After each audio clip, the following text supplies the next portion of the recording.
He was overjoyed that Zigao had come back. He took a deep breath, turned on the flashlight on his phone, and got up to open the door.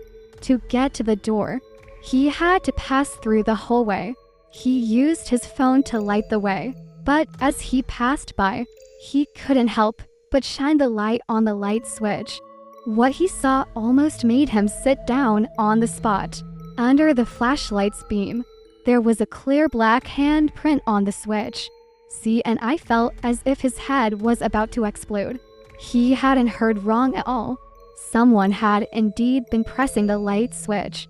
As ZNI was still stunned, there was another impatient knocking on the door. "Hurry up and open the door," Zigao shouted. When ZNI opened the door, Zigao reeked of alcohol. "How much have you had to drink?" ZNI asked. Zigao, leaning against the door frame, replied, "Not much." He staggered into the room and collapsed onto his bed, still fully clothed, and immediately started snoring. ZNI glanced down the hallway, but saw no one. He closed the door, still using his phone's flashlight for light, and turned back to his bed, where he lay down without turning on the light. He wanted to sleep, but he tossed and turned, unable to drift off. He had been hoping to tell Zigao about the strange noises and the flickering lights when he returned. However, Zigao came back completely intoxicated and fast asleep, snoring away. Feeling uneasy and unable to talk to him, ZNI couldn't fall asleep either. Zigao, having drunk too much, was already asleep, snoring loudly. Lying there listening to Zigao's snoring, ZNI felt a bit better.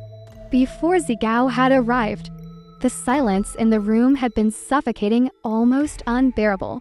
But now, with Zigao's snoring as a sort of background noise, ZNI gradually felt more at ease and eventually fell asleep. But in his sleep, ZNI heard Zigao mumble, "Leave me alone. I'm so tired and I want to sleep. Don't mess with me." ZNI could tell that Zigao was still drunk and talking in his sleep. "Who's touching you?" ZNI thought to himself. This made him suddenly open his eyes. The TV in the room hadn't been turned off when he fell asleep, and its light was still on.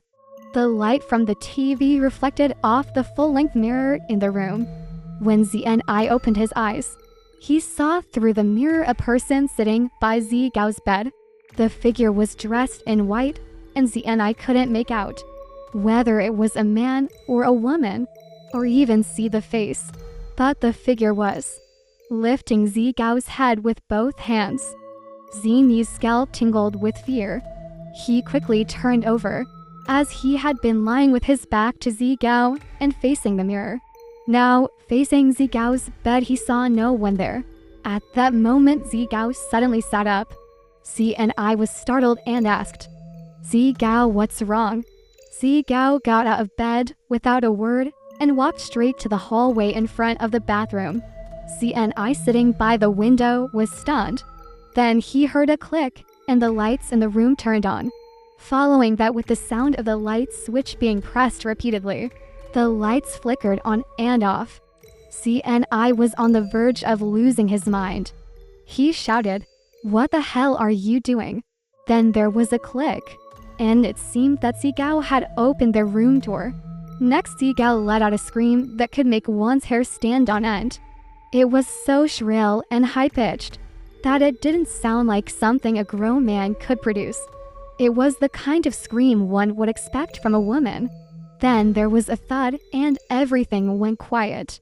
ZNI was left stunned on the spot. After a while, people from the neighboring rooms started to come out one by one. They had all heard Zigao's terrifying scream and were frightened. "What happened?" they asked, coming out to see what was going on. "He drank too much," ZNI replied. Seeing that everyone had come out, he mustered the courage to stand up and go to his room's door. To his shock, Zigao had fallen halfway into the hallway, with half his body still inside the room. One of their colleagues called out, "Zigao, what's wrong?" There was no response. But when they helped Zigao up, I saw something that made his blood run cold. On Zigao's face, there were two very distinct black handprints, one on each cheek. The sight of these handprints startled even the company's team leader. At first, the leader didn't understand what had happened and thought the two of them had gotten into a drunken fight. He asked ZNI, "What's going on here? Why did you hit him so hard?" ZNI looked at the leader and said, "I didn't hit him. It has nothing to do with me." The leader asked, "Then what about these handprints?" ZNI didn't hold back. He recounted everything that had felt off since they entered the room, including the cold air that rushed out when they opened the door, the strange noises when Zigao had left and the room should have been empty, the lights turning on and off by themselves, and the figure in white he had seen in the mirror lifting Zigao's head. He told the leader about all these strange occurrences, which left the colleagues quite shaken. The leader quickly arranged for the situation. "All right, forget about the rest for now. Send a few reliable colleagues to take Zigao to the hospital immediately," he instructed.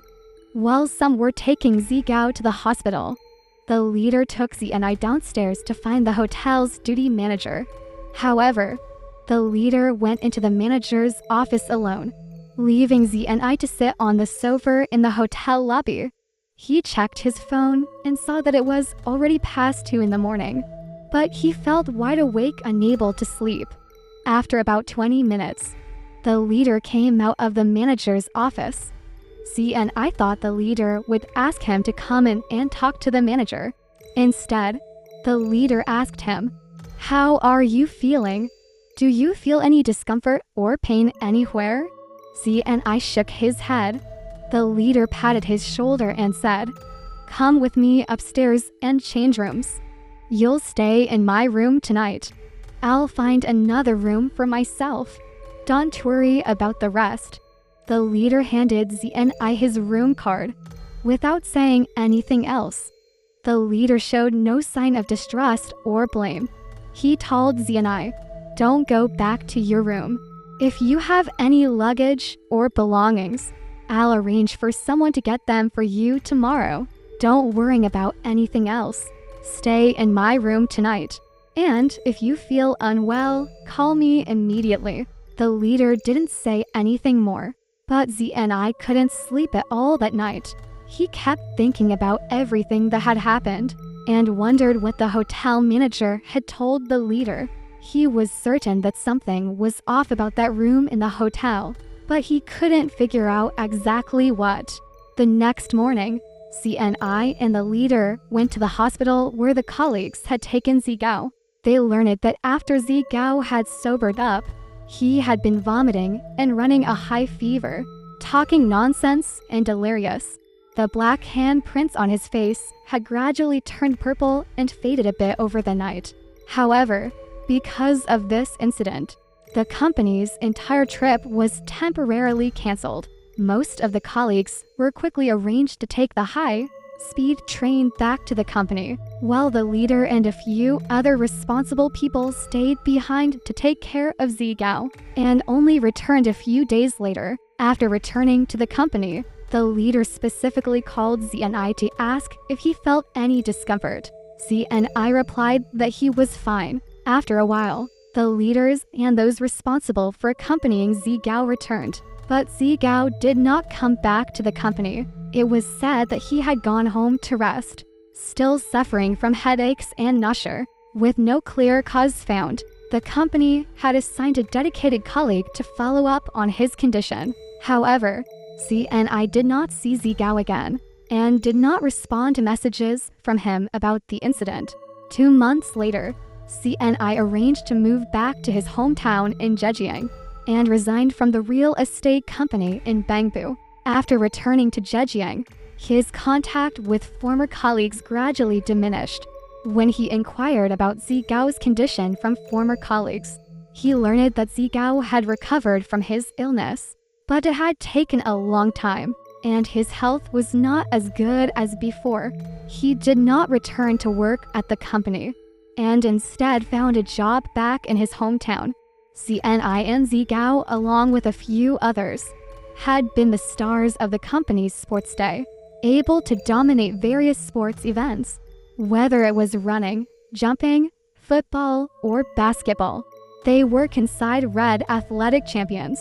But after this incident, Zigao's health deteriorated significantly and has remained poor to this day. On that night at the Taiwan Hotel, CNI had no idea what the duty manager had said to the leader or what had happened in that room. Later, he mentioned the incident to his family, wondering why Zigao had ended up in such a state, while he himself was completely fine. Later concerned for his well-being, Zini's grandmother even had a feng shui master check his birth date and time 8 characters of birthday and time. After examining Zini's 8 characters, the master declared that he had a very strong and pure young constitution, making him impervious to evil spirits. Whether you believe in such things or not, the terrifying events of that night still haunt CNI to this day, often waking him up in the middle of the night, drenched in cold sweat.